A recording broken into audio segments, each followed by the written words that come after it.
Hello everyone, welcome to no more GK. हमारा class 5 पिछले session पे प्रिम्बल ऑफ द कॉन्स्टिट्यूशन रहा था। और आज के क्लास में हम पढ़ेंगे class 6 union and it's territory. चलो। भारत का जो नक्शा हम आज देखते हैं, क्या वो हमेशा से ऐसा था? बिल्कुल नहीं। 1947 से लेकर आज तक देश के अंदरूनी सीमाओं में लगातार बदलाव हुए हैं। नए राज्य बने, पुराने राज्यों का भूगोल बदला। तो आज हम बात करेंगे उसी शक्ति की जो भारत के राजनीतिक नक्शे को जब चाहे दोबारा खींच सकती है। तो चलिए सीधे एक चौंकाने वाले सवाल से शुरू करते हैं। क्या केंद्र सरकार किसी राज्य की सीमाओं को उसकी विधानसभा की मर्जी के बिना बदल सकती है? ज्यादातर लोगों को लगेगा नहीं, लेकिन इसका जवाब है हां, बिल्कुल बदल सकती है। और यही वो शक्ति है जो भारतीय संसद को बहुत खास बनाती है। तो आज की इस पूरी बातचीत में हम क्या-क्या देखने वाले हैं? सबसे पहले हम संविधान के उन नियमों को समझेंगे जो उसकी इजाजत देते हैं।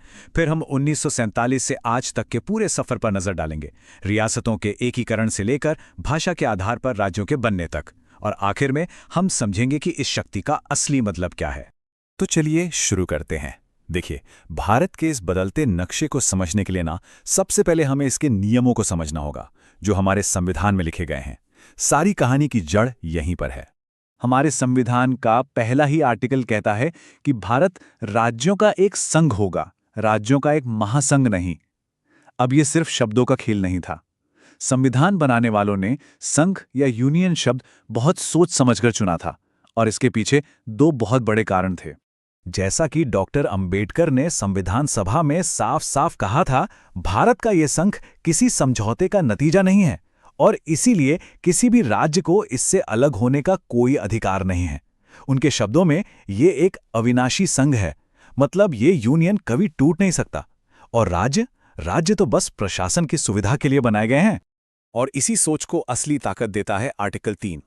ये आर्टिकल हमारी संसद को इतनी शक्ति देता है कि वो किसी भी राज्य का एरिया बढ़ा सकती है, घटा सकती है, उसकी बाउंड्री बदल सकती है, यहां तक कि उसका नाम भी बदल सकती है। और सबसे जरूरी बात, इसके लिए राज्य की सहमति हो ये जरूरी नहीं है।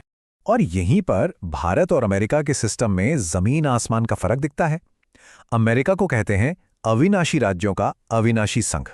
मतलब वहां ना तो देश टूट सकता है और ना ही केंद्र सरकार राज्यों की मर्जी के बिना उनकी सीमाएं बदल सकती है। लेकिन भारत क्या है? भारत है विनाशी राज्यों का अविनाशी संघ। कहने का मतलब है संघ तो हमेशा रहेगा, लेकिन राज्यों की सीमाएं, उनका अस्तित्व वो संसद बदल सकती है। चलिए अब जरा इतिहास में चलते हैं और देखते हैं कि ये जो संवैधानिक ताकतें हैं, इनका इस्तेमाल आखिर हुआ कैसे। जब देश आजाद हुआ तो एक बहुत बड़ी चुनौती सामने थी, एक बिखरे हुए भूभाग को एक नक्शे में पिरोना।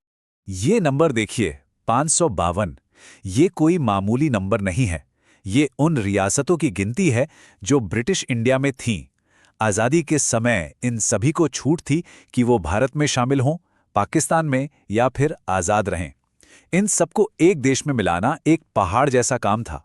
सबको एक करने के बाद 1950 में जो भारत का पहला नक्शा सामने आया, वो कुछ ऐसा दिखता था। बहुत ही पेचीदा था, है ना? राज्यों को 4 अलग-अलग कैटेगरी में बांटा गया था, पार्ट ए, बी, सी और डी। ये बस एक कामचलाऊ व्यवस्था थी जो बहुत जल्द बदलने वाली थी। अब कहानी में एक बहुत बड़ा मोड़ आता है। देश के कई हिस्सों से, खासकर दक्षिण भारत से, भाषा के आधार पर अलग राज्य बनाने की मांग जोर पकड़ने लगी, और इस जन आंदोलन ने भारत के नक्शे को हमेशा के लिए बदल कर रख दिया। शुरू शुरू में तो सरकार इस आइडिया के बिल्कुल खिलाफ थी। 1948 में धर कमीशन और 1949 में जीवीपी कमेटी, जिसमें नेहरू, पटेल और पट्टाभी सीतारमैया जैसे बड़े नेता थे, दोनों ने इस मांग को खारिज कर दिया। लेकिन 1953 में 56 दिन की भूख हड़ताल के बाद पोटी श्री रामुलु की मृत्यु हो गई।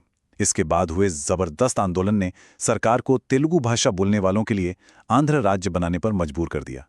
इसके बाद तो सरकार को झुकना ही पड़ा और राज्य पुनर्गठन आयोग बनाया गया। तो इस फजल अली कमीशन की सिफारिशों के आधार पर 1956 में पास हुआ स्टेट्स रीऑर्गेनाइजेशन एक्ट। इसने वो पार्ट ए, बी, सी वाली उलझी हुई व्यवस्था को खत्म किया और भारत के नक्शे को एकदम साफ सुथरा बनाते हुए 14 राज्य और 6 केंद्र शासित प्रदेश बना दिए। ये भारत के इतिहास में एक बहुत बड़ा पल था।